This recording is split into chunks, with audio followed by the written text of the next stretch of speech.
પાપણ જેવી છે ને લાકડી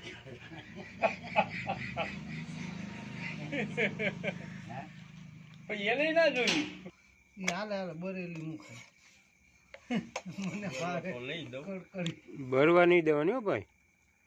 ભાઈ બધું થાય કાંઈ એમ થોડું મરચાનું કા મરચું એક ખા હે નીતિનભાઈ ઓલા બાપુ ખાય બે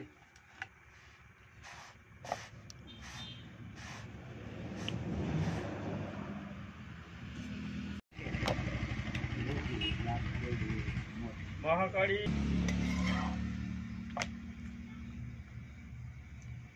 દેખાય દાળ જ દેખાય ગયો આટલી હતી એટલે મેં દાળ થોડીક જ હતી ને